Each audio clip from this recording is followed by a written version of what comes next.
All right, welcome back. You are definitely watching the City Countdown. As always, when you see me take my seat, it's time for us to get to know one of your favorites right here on the Spotlight segment. Now, this week, we headed to Kumerica. We are speaking to one of the leaders of a movement that took Ghana by storm, ASAKAA, ASAKAA. I'm talking to the man, Kwaku DMC. What's up, my brother? Everything nice. Bless up. It's great to have you. I'm doing well, thank you. How are you doing? I'm very, very good, thank you. I'm told you've been in Accra for a while, activating your music in certain areas. How's that going? Very, very positive. Accra treatment is very nice. Accra treatment is very nice. Is this the first time, the long time coming to Accra? I would say no. Okay. I think last 2 weeks I was here. Okay. So yeah. Okay. But how's the movement? You know, I mean, you represent, you know, a movement, you know, it's either you, Sean Lifer, or Kenneth, Reggie. There is no way you will come around and people wouldn't want to know how ASAKAA is doing. How would you say ASAKAA is faring so far after the big break? I think it's very, very firm, and the content is still there. We're still bringing out and producing good music for the audience and for the people. So I think you have a very, very good stand. At the moment, yeah. Now it's been a conversation that started in Kumasi and was looking to break bounds in Accra. Most of the time, it's normally believed that, you know, you need to be big in Accra before you can go beyond the shores of Ghana. But for you guys, you guys didn't go through that shall I say process. Yeah. Was it expected? Did you guys plan it? Did you guys strategize? Did you guys think that, oh, one day it was going to go the way you guys wanted it to be? Or this is just that was the plan though. That was the plan, because at the end of the day we thought as much that most of our artists from Kumasi that maybe we will look up to, because they are ahead of us, so probably we look up to them. So yeah, they sometimes have to travel to Accra before they get their shine. Sometimes they get their shine, but I don't know how it goes and all that. But so we thought as much that we are young and we are from different generation, different perspective, so we can change this whole system or whatever is going on. So we made a plan to do this on our own. Wow. By like doing what people wouldn't do, the others wouldn't do. So we took a very, very big risk on that. What's the rap scene or rap culture like? Because you have been in business for close to 10 years or even more than 10 years. You know, and you got your big break 2 years ago, if I'm not mistaken. So what's the rap culture in Kumasi like? Where is the challenge? Why are we not seeing more of you guys until you guys came out? I mean, of course, you saw Ochami Kwame and the brothers and all that, but over time, we realized that no, we're not getting more of that until you guys came with Dream Music, ASAKAA. What's the challenge? What's the landscape like over there?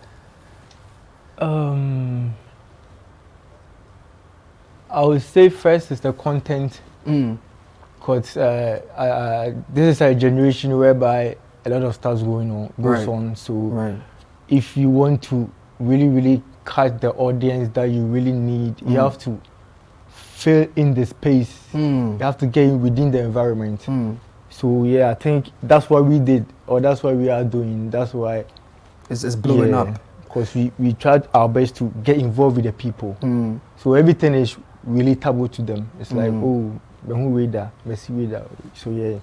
I mean, before we get into your project, which is why you are here, do you think that the movement is being sidelined, you know, or the industry gatekeepers are looking to frustrate the impact of the movement? And I'm sure you know what I'm talking about because of some conversations and allegations made around and about the movement. Like, you guys you're unruly, you don't conform, like you don't bend over and stuff like that. Do you think it's because of that particular perhaps nature you guys are being sidelined by the industry gatekeepers?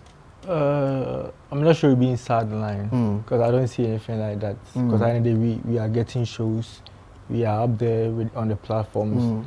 Our music is being heard. We'll be interviewed and all that. So have no idea about any sideline. Right. So you guys think you are good? I think so. You're great. Yeah. Now you are one of the people who I would say got the opportunity to work with an international brand. You know, with no systematic process. You know, you just went boom, just like that, working the likes of the late Virgil Abloh, and that was because of your off-white flow and everything. We rarely see brands associating themselves with musicians or artists these days. But for you guys, you are working with Off-White, you know, the next time it's Louis Vuitton and all that. What would you say made it work or made it happen? First of all, shout outs to Kumasi Kwame. Yeah, that's my big OG, one of my bosses. Right. Yeah. So he was the one. I posted the video on my IG, on my Instagram page, the Suzy video. Right, Suzy, yes. G-Bad featuring myself and City Boy. Right. So I posted on IG, and Kumasi Kwame saw it, and he's like a friend to Virgil's right-hand man, Skinny Metro. So he sent it to Skinny, and Skinny also sent it to Virgil. So Virgil saw it, then he posted it, and he tagged me, then the conversation started from there. Right. So are you looking to, you know, take advantage or leverage on some of these things? Because today we are seeing Off-White. Yeah. Next time we want to see maybe, you know, Gucci or something. Is this part of the plan, or you think this is just one of the off, you know, moments?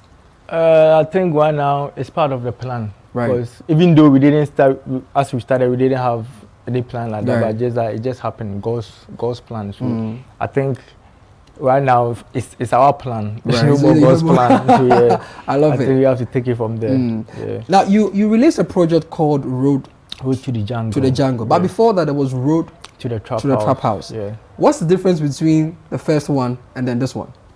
The first one was a kind of soft, like, but this one is very, very wild. Yeah, because I heard some of the songs that yeah, were because like, you what's entering the going on? jungle, and lately most artists call themselves goats, and I feel like You are King soft. Kong, you are So gorilla. let me come and take control. So yeah, then this is the jungle, and the king is here. So Where were you at the time when you dropped Road to the Trap House? Where was your mind? What was your vision like? Has it changed over time? Has the dream changed? Has the journey changed since you dropped that and now you've dropped Road to the Jungle? I think it's the plan. It's a plan. It's the process that I'm passing through. So everything is going as I worked on or I planned. Yeah.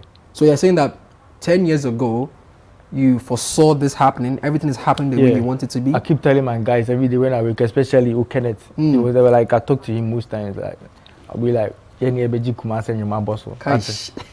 But you feel like that puts like a burden on your shoulders. Like, you are the leaders of the new school in Kumasi music, in Kumasi rap, you know, hip hop, drill, ASAKAA as we call it. You guys feel like there is a mandate, there's a heavy mandate on your shoulders that the young ones are looking up to you guys not to fail. And even if you do fail, what is the backup plan? First of all, we are not going to fail. Right. And second, there is no backup plan because we are not going to fail. Plan A for work. Yeah. That's right. I love it. If plan D doesn't work, there is no other plan. So Right. I have to be the man. Yeah. So What are some of the remarks you get, you know, from youngins who are now looking up to you? How are you translating your success into the upcoming ones? Because you guys are the King Kongs of this movement, you know. So how has it benefited the community that you set out to be a blessing to?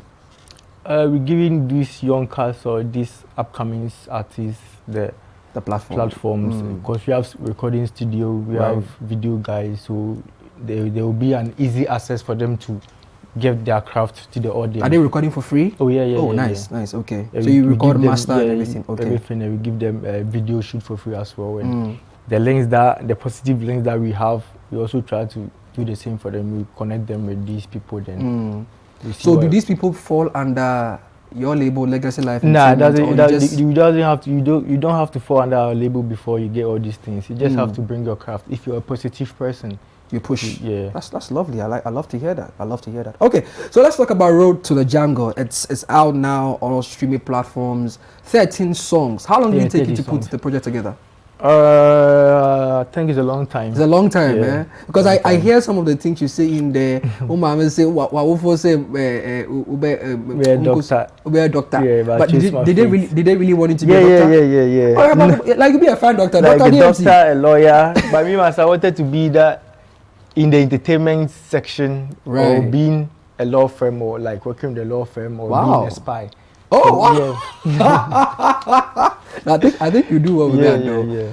So what happened? That couldn't materialize? Because I had like 3 jobs I wanted to do: spy, being a law firm, like working under a law firm in the entertainment. So I follow myself with the entertainment part. I mean, I wish I could go on and on, but of course I have to bring this to an end. But people are definitely going to listen to the album. What do you want them to take away from the album? What do you want people to identify with this project? It's 13 songs, a lot of songs, favorites. I'm sure you have your own favorites. Yeah. Fit is my favorite. Fit, I knew it. Because I played that record over and over again. But what do you want people to take away from the album? They shouldn't take away anything from it, because at the end of it, I give everything, my life out there. So if you really finish from track 1 to track 13, you get a whole picture of who Kwaku DMC or what this road to the jungle is about. The next time I speak to you, what should you expect from Kwaku DMC? Positive though. Positive things. Yeah, still moving forward with the ASAKAA with movement. The name of Ghana, Kumasi. Yeah. Lovely. All right, I've been talking to the man Kwaku DMC. Kwaku, you have a brand new video. But before you tell us that, let us know where we can find you on all social media platforms. Social media, Kwaku DMC, nothing changed. The same thing. YouTube, Instagram, TikTok, Snapchat, all platforms, Kwaku DMC. Right. So you have a new video out. What's the name of the video? Yeah, ASAKAA for Party featuring Suspects OTB from the UK. Nice one. Yeah. I wanted to really ask you about the language thing, but I'm sure one day we'll come back and talk about this whole argument. Okay, so let's check out the brand new video coming out from the man Kwaku DMC. He calls that ASAKAA for Party. Yeah. Enjoy.